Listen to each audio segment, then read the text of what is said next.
นาละเกผู้ผู้โฟตีโฟตโกโฟตีละผ้ากอดีโกกาปาตนายปีหลอดอกนี้นะเนาะขอบเลยปีหลอดคุยบ้าปีนึงยบ้าเตหลอดตากระสอดอกนี้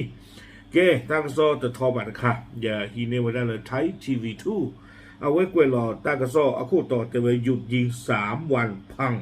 รัสเซียยูเครนจบด้วยโดรนพุ่งกว่าเดิมนาซายืนยันไม่เคยหยุดยิงจริงเอาไว้เนี่ยไม่ตากระสอคู่ต่อแพ้ผู้คุยเนี่ยดื้อตากระสอเนี่ยกวยพลาไว้ได้เลยยูเครนต่อรัสเซียเคยได้ไว้ได้ยูเครนเลิกกับมาไว้ได้ตาประตูตาขาดเตอร์ก็เนาะแพ้เอาไว้รัสเซียมาไว้ได้ตามมาเหนือมือนี่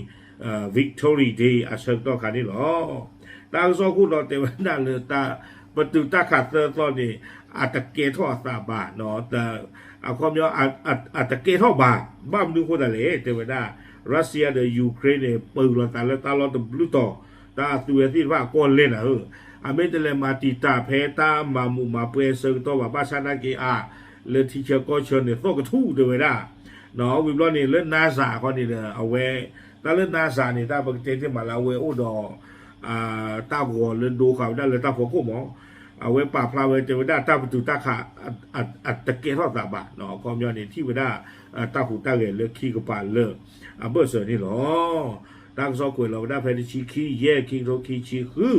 เนาะแล้วผู้ปีเยนารีเนาะกวยเราได้เริ่มมือชาคอลีวินว่านี่เราเว้กวยได้ที่ใจแต่ว่าตาประตูตาขาเลบ้าตามมาว่าได้เพลาทอกคุยต่อตุลติชิตต่อลำนี่เพลาผู้กุยขี้โรขี้ชีคือนี่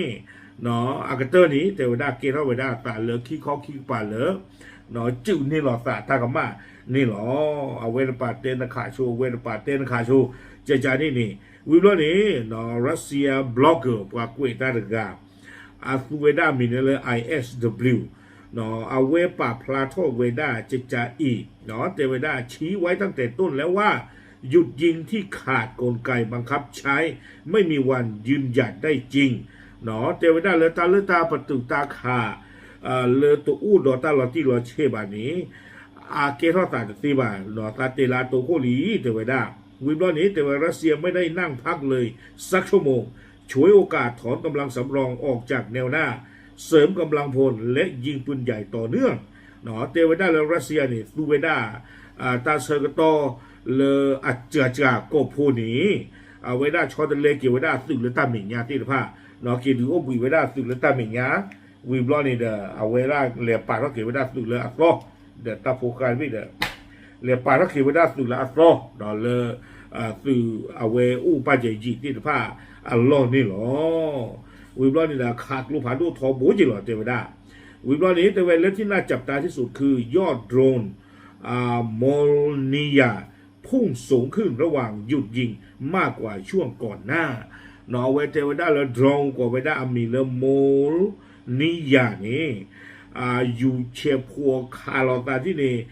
นี่ดีเลยตาประตูตาขาดดีบ้าเชิงตัวขาดีเตเวคูดาดานาเวเตเวด้าเลย ISW นี่สี่เวด้าจิจาอีเตเวด้าเลยรัสเซียน่าจะสะสมสต็อกไว้เพื่อรอปล่อยพอดีช่วงนี้เนาะเตเวด้าเลยเอาเวตยาวเวด้าหมอเลยรัสเซียนี่ปากเวด้าโดรนใครเนี่ยเลิกกับเวด้ายูเครนเพ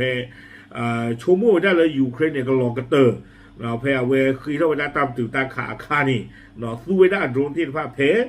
เวคือถ้าว่ายูเครนตามตื่นตาขาเซิงต่อขานี่หรอบาชานากีแต่เวด้าฝั่งยูเครนไม่ได้นิ่งเฉยเช่นกัน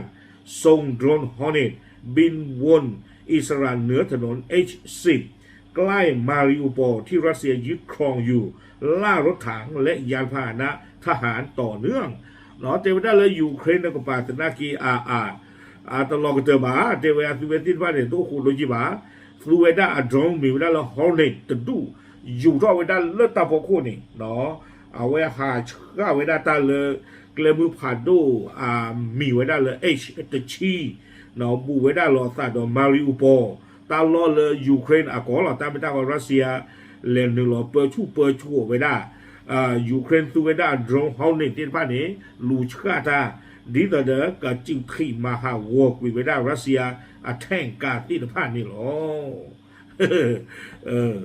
นาคลุคียาคลุคีหรอวิบล้อนี้กวยกระโดดเวเจวด้าจนบล็อกเกอร์รัสเซียออกมาเตือนเองว่า สถานการณ์เริ่มคล้ายถนน M30 ที่ยูเครนเคยทำโลจิสติกรัสเซียพังภาพเนาะทั้งที่ M30 ห่างแนวหน้าถึง35กิโลในปี 2026 สิ่งที่น่ากลัวยิ่งกว่าคือโดรน Starlink พิสัย200กิโลกำลังแทรกซึมถนน M14 เส้นเลือดใหญ่ขนส่งรัสเซียตลอดชายฝั่งอาซอฟสู่ไครเมียเนาะเอาเวฮิบลอเวดาจิจาอีเตเวดาเลตาเกรตาตบลอใหญ่เนี่ยลอกาดิตอลาปุกุย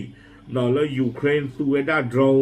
น1หล่อคู่เวดาเลเกลมือ M30 เอาพอคู่เตเวดาเพนเนี่ยคานี่ตาตบลอนี่เนาะเอาเวยูเครนโดรนเดินว่าเนี่ยตาเปลเวดารัสเซียอากาศเชื่อตาพูตาลีโลจิสติกกับพันดูเลย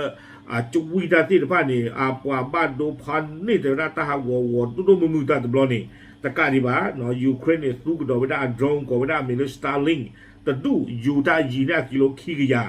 เนาะ1หล่อคู่เกสิกับดาเลือกเลมิพาโดเอ็มตะชิลุยเนาะเอ็มตะชิลุยเนี่ยไม่ว่าดารัสเซียอัฟริกโลพันดูตะบูเลอเวดาฟูเวดาเลตาเชื่อหลอสิโกเนาะเกลดบุยนี่เตเวดาอูเวดาอาซอบเนาะเลเวดาเลไครเมียนี่หรอเกลเลเอาเวดาอูเลเวดาเลโปเลนี่แต่กับป่านี่หรอเอาไว้ปากเวดาไว้นี่จะไม่ป่าอุปการะไม่ป่ารัสเซียพลออากเวดานี่เนาะเป็นที่เนาะพาตาโตหรอเนาะตู้หูเนาะป่าบ้าวิลล์นี่นะเกวเวดาสู้มีงานเจแต่ว่าบล็อกเกอร์รัสเซียทิ้งไทยว่าภายใน6 ถึง 12 เดือนธันวา2026ถึงมีนา2027ยูเครนอาจจะทำให้ฮอลเลนออโตโมชันได้สมบูรณ์แบบโดยไม่ต้องมีคนบังคับถ้าวันนั้นมาถึงสมการสงครามจะเปลี่ยนเนาะตั้งซ่อนในเกวเวดาถือเพนนี้หรอบล็อกเกอร์เตอร์คอยนี้หรอ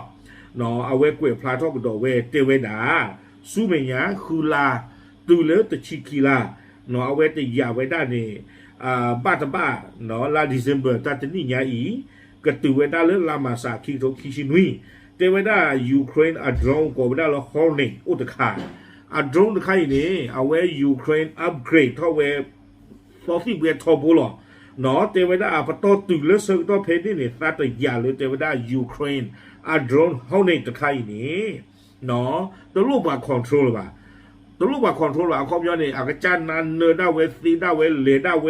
จูทีได้เวซีหรออาโคตรตอนนี้เนาะบล็อกเกอร์รัสเซียกับเทวดาเลตัดติเนี่ยไม่ให้ตื่นดื้อ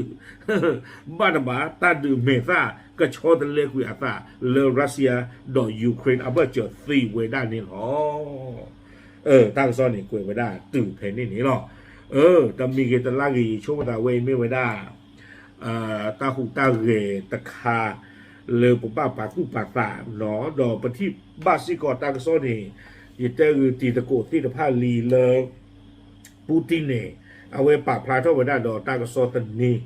เนาะลอกาเลตาเลทอบ้าอเลตาดูตายาดอยูเครนลีเนาะอาโคตาดอนี่เด้อตัวคนเนี่ยอย่างกันน่าดอเอาไว้ปูตินอัตตาเตเนี่ยอัมมาตาที่ใจนะแล้วเอาไว้ได้สาทอดูอัตตาตัวปาตัวคนที่ช่วงนั้นเลยแต่ต่อไปแล้วก็ดูผาทอน่าจิใจบ้าภาษาอัตตาเนี่ยอัตตาผาทอเนี่ยให้ปาคอมพลูลือเตไว้ได้ยุโรปที่ผ่านนี่ชดถวยไว้ได้ยูเครนเลตาซูกเวกโลคลิปวัตตาที่ตะผ้าอาคูตาตอนนี้เอาเวทนากีตามือบ้าเนาะดอมาก้าเนาะดอชอติมันเน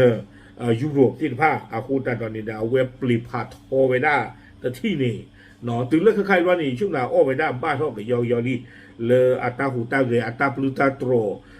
อัตตาเซเตเลตาตบลอนี่อัตตากามานี่อ๋อยี่ชมว่าอาคูตาตอนนี้เด้อเอาไว้ก็ท่อหมอแล้วก็ประตูกุยไว้ได้อัตราดุที่จะพาดนี่หรอแต่ไม่แต่อีกอย่างบี้เลยนะที่ก็จะปีมิวดีแต่อีกอย่างโกบุคือดีโอเคเอาไว้นี่เดี๋ยวไม่ว่าได้บล็อกเกอร์แล้วไม่ว่าได้กว่ารัสเซียถึงละเนาะเอาไว้ได้กุยดอเป็นที่นอผ่าไว้ได้ตาดุตาอย่างที่จะพาเมต้าเนาะรอชดตาเอาไว้อัตราตัวเลือกขี้เนี่ยดรองห้องนี่ตะขาบเนาะไม่ว่าได้ดรองตะขาบเรื่องบ้าก็ชอตะเลกุยไว้ได้ตาดูเลรัสเซียดอยูเครนอเมริกาซีเนาะเอาไว้เตไว้ได้เลยน้ำมันขวกว่าคือลาไม่บอกคนนี้เดี๋ยวตอนนี้ เลอเอาเวอัตตาเป็ดที่โนพาอัตตาตะโมตยาอัตตาทูตาดวดที่พาเนี่ยไม่ก็เกทอป่าทอเกทอป่าทอบาเนี่ยเบ้ากว่าเลยตาจะหนีนี่หรอโอเคเดี๋ยวที่ยาวอยู่ที่พลโกโพเทหรอตามเลย